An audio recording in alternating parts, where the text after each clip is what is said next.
जय हिंद साथियों, आज मुझे एक मैसेज प्राप्त हुआ फोन पे और उस मैसेज में लिखा हुआ था कि हम लोग मंदिर और मस्जिद के लिए लड़ते रहे, अगर अस्पतालों के लिए लड़ते तो शायद ये हालात नहीं होते। और उस मैसेज ने कहीं ना कहीं मुझे झकझोरा अंदर से। ये बात बिल्कुल ठीक है कि हमारी जिंदगी की प्राथमिकताएं क्या है। आज कोरोना के हालत में देश में हमारी चिंता किस विषय के लिए है। जिस तरह की खबरें पूरे देश से आ रही हैं, मैं इस वक्त लखनऊ में बैठा हूं और लखनऊ के अंदर यहां शमशान को ढकने के लिए लोहे की चादरें लगाई जा रही हैं। मैं ये वीडियो आपको दिखाना चाहता हूं। क्या हालत है लखनऊ की। ये चादरें लगाई जा रही हैं लखनऊ के अंदर शमशान को ढकने के लिए। यहां का जो बैकुंठ धाम शमशान है, उस शमशान को ढकने के लिए चादरें लगाई जा रही हैं। अगर ये मेहनत, ये परिश्रम, ये चिंता अस्पताल बनाने में उत्तर प्रदेश की सरकार ने की होती, भाजपा की सरकार ने की होती, अगर ये चिंता वेंटिलेटर बेड बनाने में की होती, ऑक्सीजन बेड बनाने में की होती, तो आज शमशान ढकने के लिए चादर लगाने की जरूरत नहीं पड़ती। लाशों के जलने का जो दृश्य और वीडियो कल रात से लखनऊ में चल रहा है, आप भयावहता की कल्पना नहीं कर सकते। और उसके ऊपर से जिस प्रकार की पीड़ादायक तस्वीरें और लोगों के बयान आ रहे हैं, जिस प्रकार की दुश्वारियों का सामना लोगों को करना पड़ रहा है, जिस तरह से लोगों की जिंदगी के साथ लखनऊ में खिलवाड़ हो रहा है, उत्तर प्रदेश में खिलवाड़ हो रहा है, उससे और दुख और तकलीफ पैदा होता है।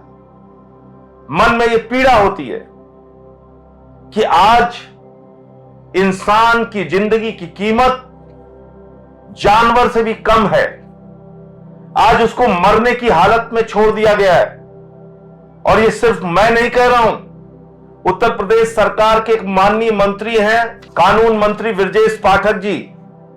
इन्होंने बाकायदा चिट्ठी लिखी सरकार को और इसमें इन्होंने लिखा है कि इनके क्षेत्र के एक पद्मश्री योगेश प्रवीण जी, जो बड़े इतिहासकार थे, उनके लिए इन्होंने सीएमओ से स्वयं बात किया। घंटों तक उनको एम्बुलेंस उपलब्ध नहीं हो पाई, चिकित्सा सुविधा उपलब्ध नहीं हो पाई, उनकी जान चली गई। दूसरी बात मैं बताता हूं, एक पूर्व जिला जज हैं रमेश चंद्रा जी, उनकी पत्नी के लिए उन्होंने लिखा, सैकड़ों बार उन्होंने फोन किया, अपील की, एम्बुलेंस मिल जाए, बेड मिल जाए, हॉस्पिटल मिल जाए। एक पूर्व जिला जज की पत्नी को हॉस्पिटल नहीं मिल पाया, एम्बुलेंस नहीं मिल पाया, उनकी पत्नी की जान चली गई। और जान जाने के बाद और दुखदाई बात सुनिए, अपनी पत्नी की लाश को उठाने के लिए वो फोन करते रहे कि इसको कम से कम, इस लाश को तो यहां से उठाने वाला कोई गाड़ी या कोई एम्बुलेंस आ जाए, वो भी नहीं आई। ये हालत है लखनऊ की। और कितनी गंभीरता सरकार ने दिखाई। आपको याद होगा, उत्तर प्रदेश के मुख्यमंत्री आदित्यनाथ जी, भारतीय जनता पार्टी के जो प्रभारी हैं उत्तर प्रदेश के, सुनील बंसल जी, उनके साथ एक कार्यक्रम में थे और उसी दिन टेस्ट किया गया सुनील बंसल जी का, जिसमें उनका कोरोना पॉजिटिव आया। उन्होंने ट्विटर पे ट्वीट करके अपील की कि मेरे संपर्क में जितने लोग आए थे वो कोरोना के नियमों के मुताबिक अपने आप को आइसोलेट कर लें, अपने आप को सावधानी बरतें, क्योंकि मुझे कोरोना पॉजिटिव हो गया है। और उसके बाद उत्तर प्रदेश के मुख्यमंत्री से मैंने भी अपील की, मैंने भी ट्वीट करके कहा कि मुख्यमंत्री जी, आप एक कोरोना पॉजिटिव व्यक्ति के संपर्क में आए हैं, कृपा करके कोरोना नियमों का पालन कीजिए, अपने आप को आइसोलेट कीजिए। लेकिन मुख्यमंत्री जी ने ना अपने स्वास्थ्य की चिंता की, ना अपने साथ काम करने वाले अधिकारियों की स्वास्थ्य की चिंता की, ना उनका हेलीकॉप्टर उड़ाने वाले क्रूज की चिंता की, ना उन्होंने बंगाल में अपने नेताओं की चिंता की, ना वहां पर जुटने वाली भीड़ की चिंता की, जनता की चिंता की। वो बंगाल रैलियां करने चले गए और उसके बाद आदित्यनाथ जी की भी रिपोर्ट कोरोना पॉजिटिव आई। मैं ईश्वर से प्रार्थना करता हूं वो जल्द स्वस्थ होकर अपने काम पर वापस लौटें, उत्तर प्रदेश की जनता की चिंता करें। लेकिन एक मुख्यमंत्री रहते हुए कि जिस जिम्मेदारी का परिचय आपको देना चाहिए था, अगर आप स्वयं को आइसोलेट करते, आज खुद भी स्वस्थ रहते और एक मुख्यमंत्री के तौर पे उत्तर प्रदेश की ज्यादा बेहतर सेवा कर पाते और आसपास के लोगों को जो कोरोना पॉजिटिव हुआ, अधिकारियों को जो कोरोना पॉजिटिव हुआ, जिन हेलीकॉप्टर में आप गए, जिन रैलियों में आप गए, उससे जो खतरा पैदा हुआ, उससे लोगों को बचा सकते थे। उत्तर प्रदेश में हो क्या रहा है आप देखिए। 300 संक्रमित चुनाव कर्मियों को ड्यूटी में लगा दिया गया। चुनाव के पंचायत के चुनाव हो रहे उत्तर प्रदेश में। 300 ऐसे कर्मचारी जिनको चुनाव की ड्यूटी में लगा दिया गया। और जब अखबार ने इसकी खबर की तो उस पर फिर कोरोना संक्रमित अधिकारियों की जब ये खबर आई सामने तो उससे हड़कंप मचा कि कोरोना संक्रमित लोगों की यहां पे ड्यूटी लग गई। और ये पूर्व जिला जज की दुखदाई ये हकीकत, जिसमें उन्होंने अपने पत्नी के मौत की पूरी जानकारी दी है कि किस तरह से उनको एक बेड नसीब नहीं हो पाया और मरने के बाद एक एम्बुलेंस भी नसीब नहीं हो पाई। वो अपनी पत्नी की लाश को ले जाने के लिए बार बार रोते रहे, अनुरोध करते थे। साथियों, आपको याद होगा हमारे देश के प्रधानमंत्री जी ने कोरोना की आपदा से निपटने के लिए पीएम केयर्स बनाया था। आपको याद है, आप या भूल गए मुझे नहीं मालूम, लेकिन उस पीएम केयर्स में हजारों करोड़ रुपए तमाम बड़े बड़े पूंजीपतियों से, उद्योगपतियों से, विदेशी कंपनियों से, यहां तक कि चाइना की कंपनियों से चंदा लेने की खबरें आई थी। और उस समय हमारे प्रधानमंत्री जी ने और भारतीय जनता पार्टी के नेताओं ने बड़े बड़े दावे किए थे कि नहीं साहब, ये पीएम केयर्स तो कोरोना के लिए लगाया जाएगा, कोरोना से लड़ने के लिए लगाया जाएगा, कोरोना के इस बीमारी को दूर करने के लिए लगाया जाएगा और पीएम केयर्स के जरिए लोगों की सेवा की जाएगी।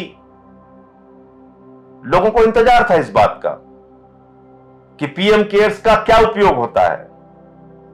और अब ये मैं नहीं कह रहा हूं, ये पीएम केयर्स की वेबसाइट पे आप जाइएगा तो ये डिटेल पड़ी है कि पीएम केयर्स फंड का कहां कहां कितना इस्तेमाल हुआ है। अब इसमें क्या लिख रहे हैं, ये पीएम केयर्स के फंड का इस्तेमाल कर रहे हैं।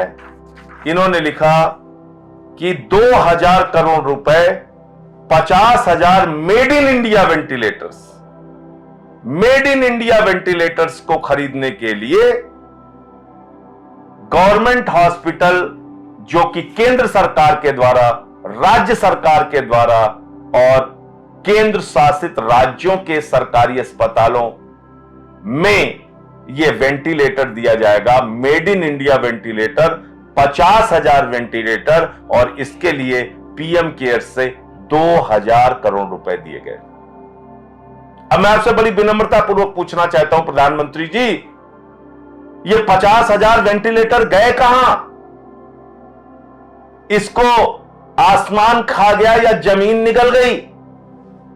क्योंकि जिस लखनऊ में मैं बैठा हूं, जिस उत्तर प्रदेश में मैं हूं, यहां तो वेंटिलेटर बेड छोड़िए, ऑक्सीजन बेड छोड़िए, सामान्य बेड नहीं मिल रहा है लोगों को। लोग अपनी कोरोना संक्रमण की जांच कराने जाते हैं, घंटों लाइन लगानी पड़ती है। हॉस्पिटल में बेड के लिए जाते हैं, घंटों लाइन लगानी पड़ती है, उनकी जान चली जाती है। लाश जलाने के लिए परिवार वाले जाते हैं, घंटों लाइन लगानी पड़ती है। ये कहां गया 50,000 वेंटिलेटर? किसको दिया आपने? कहां इसकी खरीद हुई? किस मेड इन इंडिया कंपनी ने इसको बनाया? इसमें आगे लिखा हुआ है 1000 करोड़ रुपए माइग्रेंट लेबरर्स के लिए दिया गया और 100 करोड़ रुपए वैक्सीन के लिए दिया गया। ये डिटेल लिखी हुई है। 50,000 वेंटिलेटर बेड पीएम केयर्स के जरिए दिया गया। ये मैं नहीं कह रहा हूं, प्रधानमंत्री के पीएम केयर्स की जो डिटेल उनकी जो वेबसाइट पे पड़ी है उसके माध्यम से मैं आपको जानकारी दे रहा हूं। अब मैं आपको बताता हूं कि किस प्रकार से इस पीएम केयर्स के वेंटिलेटर बेड की क्या हकीकत है।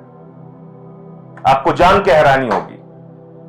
और मैं कई बार जब मैं सख्त शब्दों का इस्तेमाल करता हूं तो लोग बहुत अजीब तरीके से रिएक्ट करते हैं, कहते हैं कि आपको ऐसे शब्दों का इस्तेमाल नहीं करना चाहिए। और लेकिन तकलीफ होती है साथियों, तकलीफ होती है, दुख होता है। राजस्थान में 1900 वेंटिलेटर पीएम केयर्स के माध्यम से गए और इस 1900 वेंटिलेटर में से लगभग 90% वेंटिलेटर फॉल्टी हैं। यह इंडियन एक्सप्रेस की खबर है, पढ़ लीजिएगा। यह खबर है 9 अप्रैल की 2021 की खबर है।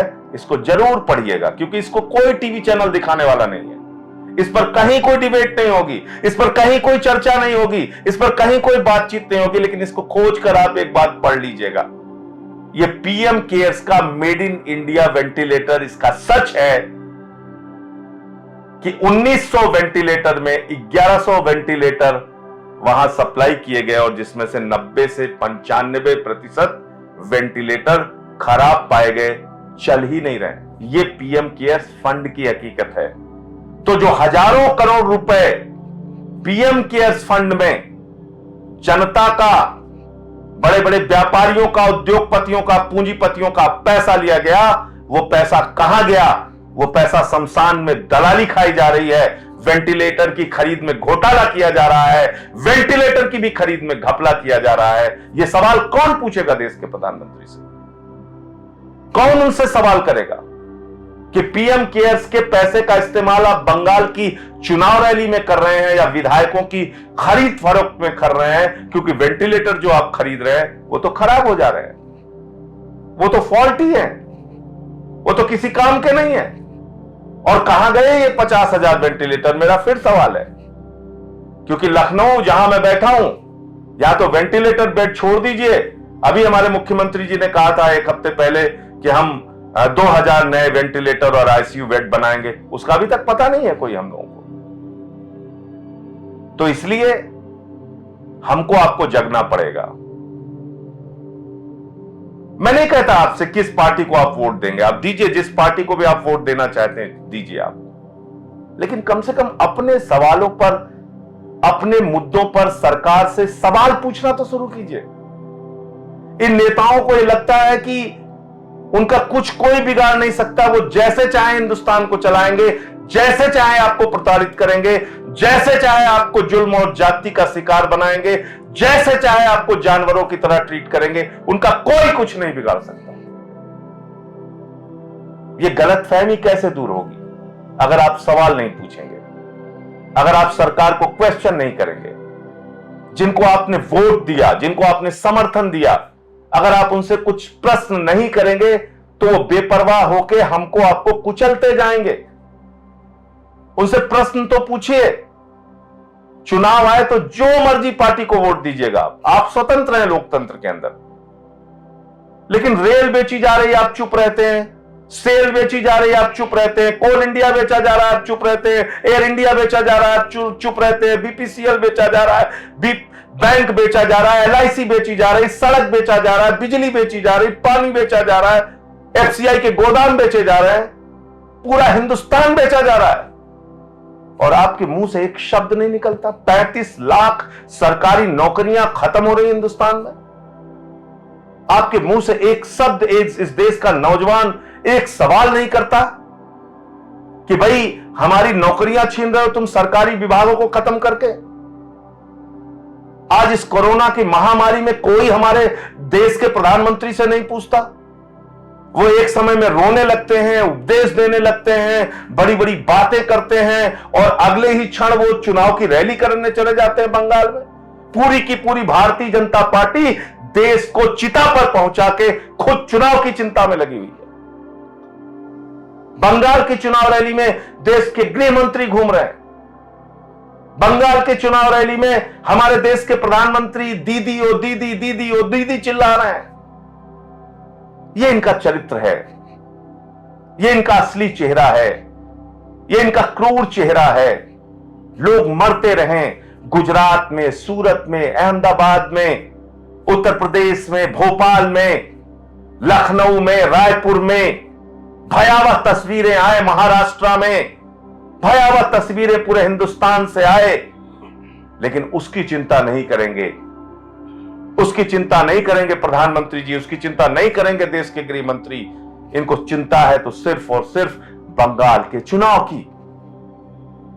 और आप सवाल नहीं करते, आपको अस्पताल नहीं मिल रहा है, आपको ऑक्सीजन नहीं मिल रही है, आपको बेड का इंतजाम नहीं है। जातियों और धर्मों के नाम पर पूरे समाज को ऐसा विखंडित कर दिया है, ऐसा बांट दिया है कि आज हम अपने मुद्दे भूल गए हैं। और बिल्कुल ठीक मैसेज उस व्यक्ति का जो मुझे आज सुबह आया कि हम लोग अस्पतालों के लिए लड़े कब, हम कब लड़े स्कूलों के लिए, हम कब लड़े अच्छी शिक्षा और चिकित्सा के लिए, हम कब लड़े बिजली और पानी के सवाल के लिए, टूटी सड़कों के लिए, अपने रोजगार के लिए, कब लड़े कि सरकारी विभागों को मत बेचो, हिंदुस्तान को मत बेचो। हम तो हमेशा मंदिर और मस्जिद के नाम पर लड़े, धर्म के नाम पर लड़े, जाति के नाम पर लड़े। इनसे ऊपर उठिए, इन सवालों से ऊपर उठकर देश के बारे में, अपने बुनियादी सवालों के बारे में, आज इस कोरोना की महामारी से हमें कैसे निपटना है, इसके बारे में सोचिए।